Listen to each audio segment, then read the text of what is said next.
government, ministries, departments, and agencies.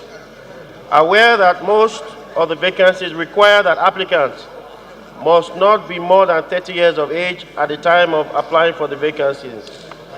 Concerned that given the unstable nature of Nigeria's education system, it is difficult to determine and plan the age of graduation. Thus, restriction on the basis of age is the basis of eligible applicants' fundamental human rights, as contained in Chapter 4 of the 1999 Constitution of the Federal Republic of Nigeria. Also concerned that the National Youth Service Corps scheme, designed to foster national cohesion in the country, with discharge or exemption certificate mandatory to get employment in the Federal Civil Service, pegs its admissibility age at 30 years. Worried that citizens who serve at the age of 30 years will be denied the opportunity to be gainfully employed by the country they labor to serve in the sun and in the rain.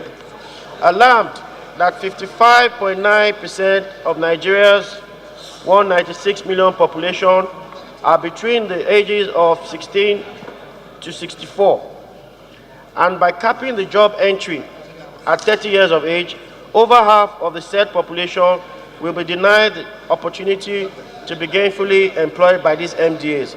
Further alarmed that the data released by the Nigerian Bureau of Statistics in 2016 shows that unemployment and underemployment continue to be highest for persons between the ages of 15 to 34, and that the unemployment rate among citizens between 25 and 34 years of age increased to 15.4% in Q4 2016. I believe that employment into the federal service, after considering federal character, should be on merit and competence without age barriers. The House resolves to urge all MDAs concerned to consider reopening the online portal so that people above 30 years but are still below 40 years can apply and be given equal opportunity to gainful employment. The House resolves also to mandate the House Committee on Labor, Employment and Productivity and National Planning and Economic Development to review the employability criteria of all MDAs to ensure no eligible applicant is discriminated against on the basis of age.